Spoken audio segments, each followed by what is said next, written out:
Bien le bonjour à tous, j'espère que vous allez très bien content de vous retrouver. Pour commencer, on va donc parler d'une officialisation, on a donc une re-signature au sein du MotoGP pour cette saison 2025 et c'est tout simplement Alex Marquez qui va continuer pour une année supplémentaire chez Gresini. Alors n'hésitez pas à me dire, vous, en commentaire, si vous trouvez ça logique. Moi personnellement je trouve ça totalement compréhensible. Oui, c'est vrai que cette première partie de saison 2024 pour Alex Marquez est quand même plus compliquée. On a beaucoup parlé de cette fameuse adaptation à la GP23, mais je trouve quand même que dans l'ensemble Alex Marquez c'est un pilote performant qui fait de bonnes choses et je trouve ça bien qu'il puisse donc continuer encore pour un an chez Gresini. Mais attention, comme on a pu le dire, c'est un an, pas 2 ans. Donc Alex Marquez, dès la saison prochaine, de nouveau va devoir prouver sa valeur. Et pour deuxième sujet, on va donc rester dans le giron Ducati. Je pense que vous le savez, un pilote Gresini va rejoindre les Rouges en 2025 et c'est tout simplement Marc Marquez. Et pour cette future saison, on se demandait justement qui sera le nouveau chef mécanicien du pilote espagnol. Alors c'est vrai qu'on a eu pas mal de rumeurs sur un possible retour de Santi Hernandez, qui est l'ancien chef mécanicien de Marquez chez Honda. Ça aurait été vachement beau, mais malheureusement ça ne se fera pas. Alors ensuite, on avait aussi la possibilité de voir le chef mécanicien de Marquez actuellement chez Gresini le suivre chez les Rouges, mais ça aussi ça ne se fera pas. Marquez aura donc tout simplement et assez logiquement le chef mécanicien actuellement d'Enea Bastianini qui s'appelle Marco Rigamonti. Alors j'ai cru voir passer quelque part que globalement 90% de l'équipe en 2025 qu'aura Marquez sera donc l'équipe d'Enea Bastianini. Je crois qu'il y a un seul mécanicien, si je ne me trompe pas, qui suit donc Marquez chez les Rouges, un mécanicien qui venait justement aussi de Honda. Mais voilà, dans l'ensemble, la nouvelle équipe qu'aura Marquez en 2025 sera donc l'équipe d'Enea Bastianini. Et comme j'ai pu déjà vous le dire, bon, c'est pas une énorme surprise, ça me semble quand même assez logique. Allez, maintenant, j'avais envie de faire un nouveau point sur la situation de Honda. On en a quand même pas mal parlé, évidemment, en début de saison. Et c'est vrai que ces derniers temps, dans les débriefs par exemple, je vous dis souvent, bon, ça évolue pas vraiment bien, la situation donc de Honda. Il n'y a pas grand chose à dire, les résultats sont compliqués. Mais récemment, on a pu donc avoir une interview de Johann Zarco qui revient justement sur le projet Honda. Et on comprend bien qu'il va donc baisser ses objectifs pour cette saison. Et c'est quand même un sacré aveu d'échec de ce projet. On espérait qu'au cours de cette saison 2024, par exemple, à l'image un peu de Yamaha, Honda puisse progresser, monter quelques marches. Et finalement, on a quand même l'impression qu'on est en train de stagner, même presque en train de régresser. On se voit donc les propos du pilote français. Après ce week-end d'Assen, il a donc déclaré « Satisfaction d'avoir quelques points. Maintenant, c'est l'objectif. Même si je visais le top 10 en début d'année, on ne peut pas avoir l'évolution que l'on veut et suivre les autres, donc il faut accepter que viser les points est un bon progrès. Quelques points, c'est une manière de se sentir utile, que l'évolution, j'espère courant septembre, a besoin d'être importante, parce qu'on ne peut pas lutter. On est trop loin et on ne peut rien faire pour l'instant. Il faut se concentrer pour évoluer personnellement, mais si on veut lutter avec les autres, il faut que le matériel soit meilleur. On est trop loin pour le moment. On répète qu'on a les mêmes problèmes. Moi-même, j'essaie de changer des choses pour donner encore plus d'informations, comprendre vraiment s'il y a une façon de piloter cette moto, mais je peux voir que la moto reste toujours la même.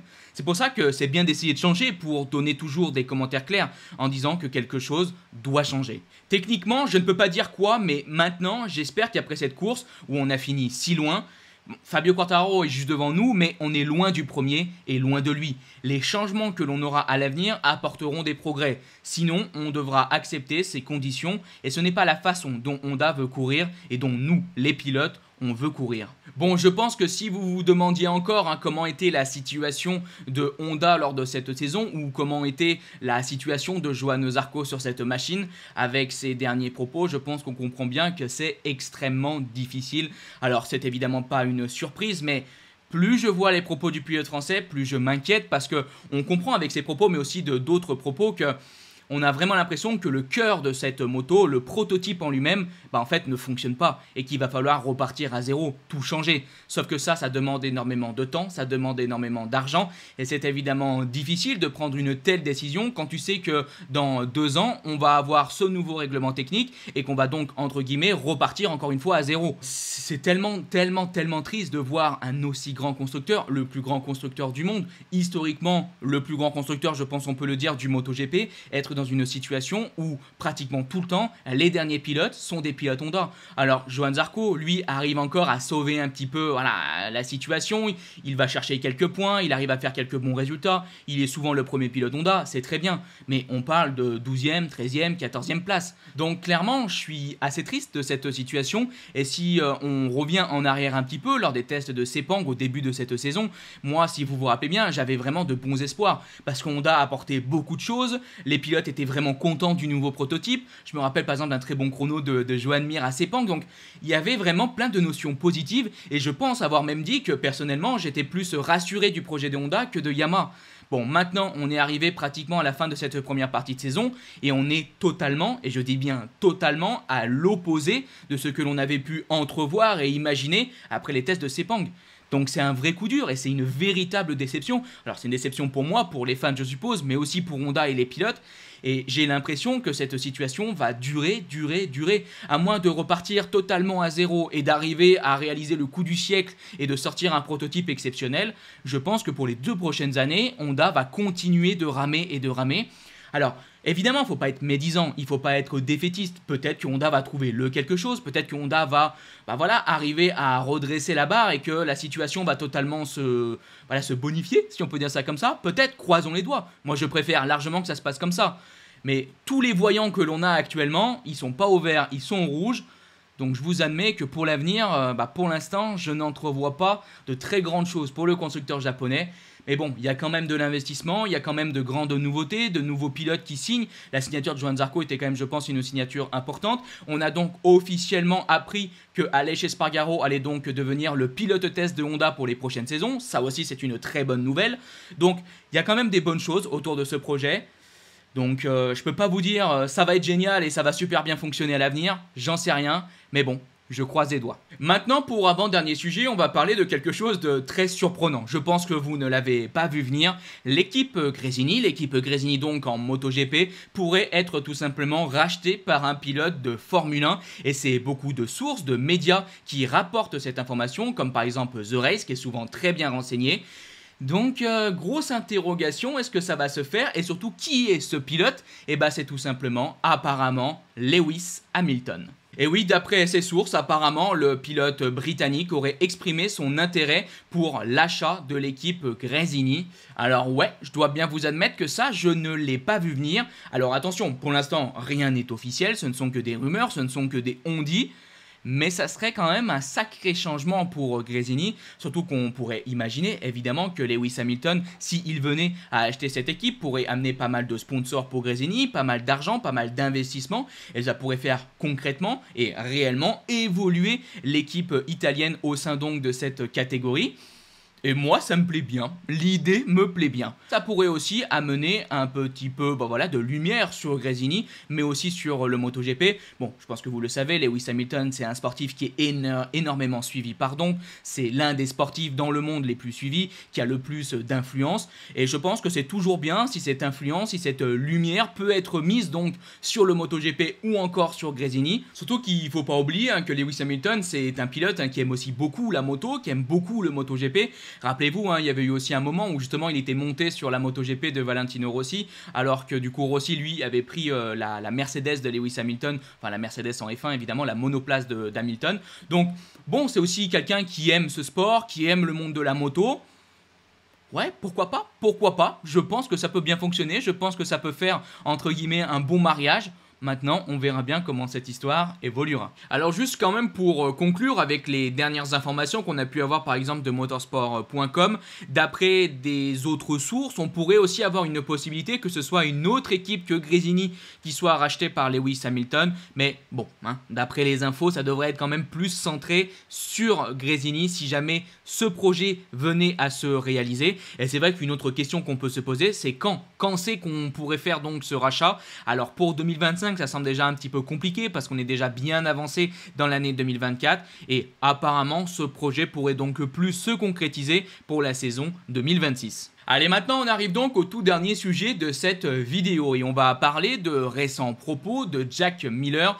Un Jack Miller qui, on le sent bien, est un petit peu frustré par sa situation actuelle parce que, il faut le savoir, Jack Miller malheureusement a perdu sa place chez KTM Usine. On pouvait peut-être imaginer qu'il allait signer chez GazGaz, mais non, finalement, il n'aura donc pas de place non plus chez KTM GazGaz. Donc, bah oui, Jack Miller est évincé aujourd'hui de KTM et on se pose beaucoup d'interrogations sur sa continuité en MotoGP et s'il va donc retrouver une place. Et ça semble, amener pas mal d'amertume pour le pilote australien et il a récemment déclaré ceci. Il y a des gens plus lents que moi sur la grille et ils ont encore un travail. Un pilote a terminé derrière moi lors du dernier Grand Prix et a signé pour 12 millions de dollars. Donc je suis sûr de trouver un travail. Alors ces propos étaient donc après le week-end du Mugello et Jack Miller a donc terminé devant qui? C'est devant Fabio Quartararo. De toute façon, il n'y a qu'un seul pilote qui a re-signé pour 12 millions, c'est Fabio chez Yamaha.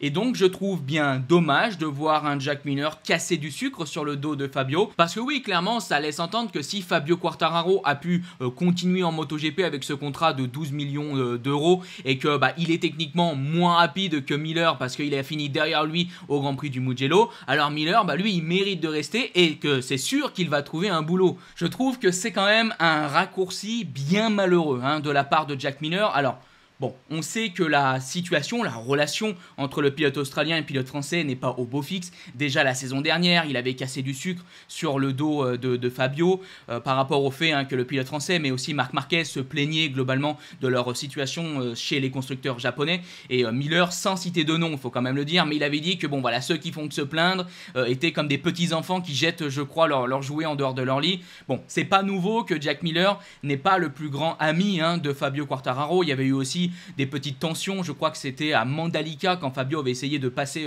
Jack Miller et je crois même que ça a commencé là, cette situation un petit peu tendue.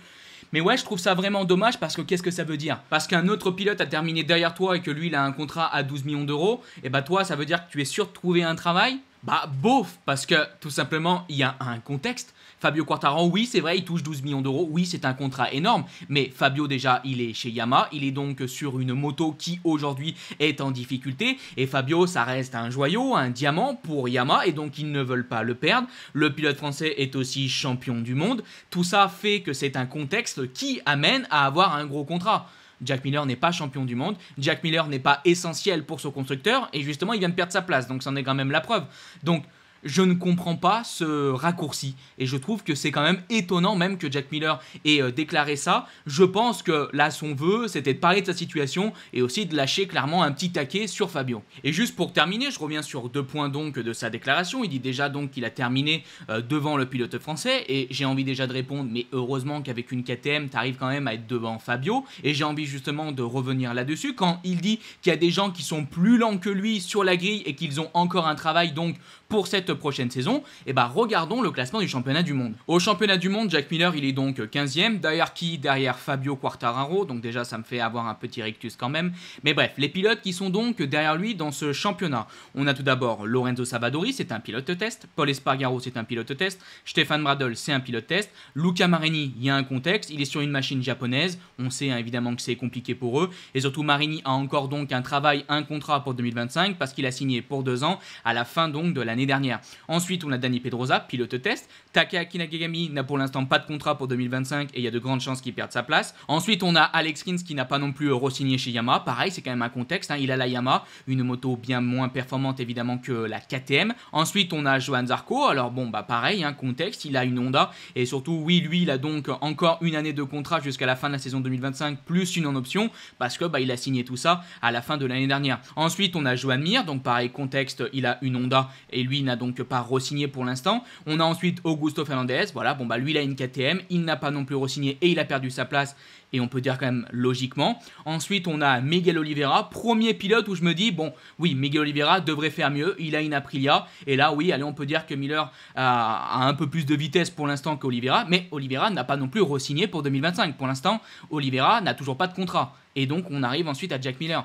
Donc, les fameux pilotes moins rapides que lui qui ont un travail pour 2025, en tout cas du point de vue du championnat du monde, c'est un peu plus compliqué que ça. Donc, est-ce qu'il est sûr de retrouver un travail parce que Fabio Quartararo est derrière lui et lui a re-signé chez Yamaha? Bah, je suis pas sûr, je suis vraiment pas sûr. Alors, c'est possible parce que Jack Miller a quand même une cote, c'est un bon pilote, c'est un pilote aussi très sympathique. Moi, je l'aime beaucoup, j'aime beaucoup sa personnalité, même si des fois je trouve qu'il y a des sorties de route comme ce qu'on est en train de voir actuellement. Mais c'est quand même un bon gars, Jack Miller, il faut quand même le dire.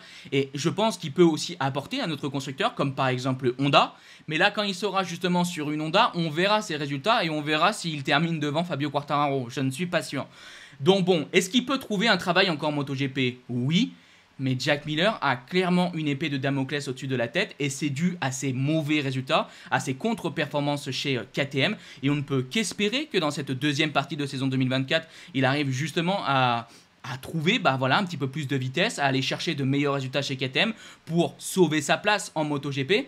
Parce que bon, c'est loin d'être fait pour une continuité de l'Australien dans cette catégorie reine. Donc ouais, pour conclure, étonnante déclaration, je trouve une comparaison un peu malheureuse, mais on souhaite évidemment quand même le meilleur au pilote australien. J'espère qu'il pourra continuer en MotoGP.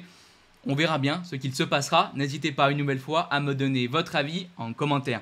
Bref, pour moi on est donc arrivé à la fin de cette vidéo. J'espère qu'elle vous a plu. On a eu pas mal d'actualités diverses et variées. En tout cas, si ça vous a plu, n'hésitez pas à liker, partager, commenter. On se donne donc rendez-vous dans quelques jours. Je pense évidemment vendredi pour la vidéo débrief de la FP1 et de la P1, de la practice donc du circuit du Sachsenring. Bref, je vous dis bye bye les potes. Ciao.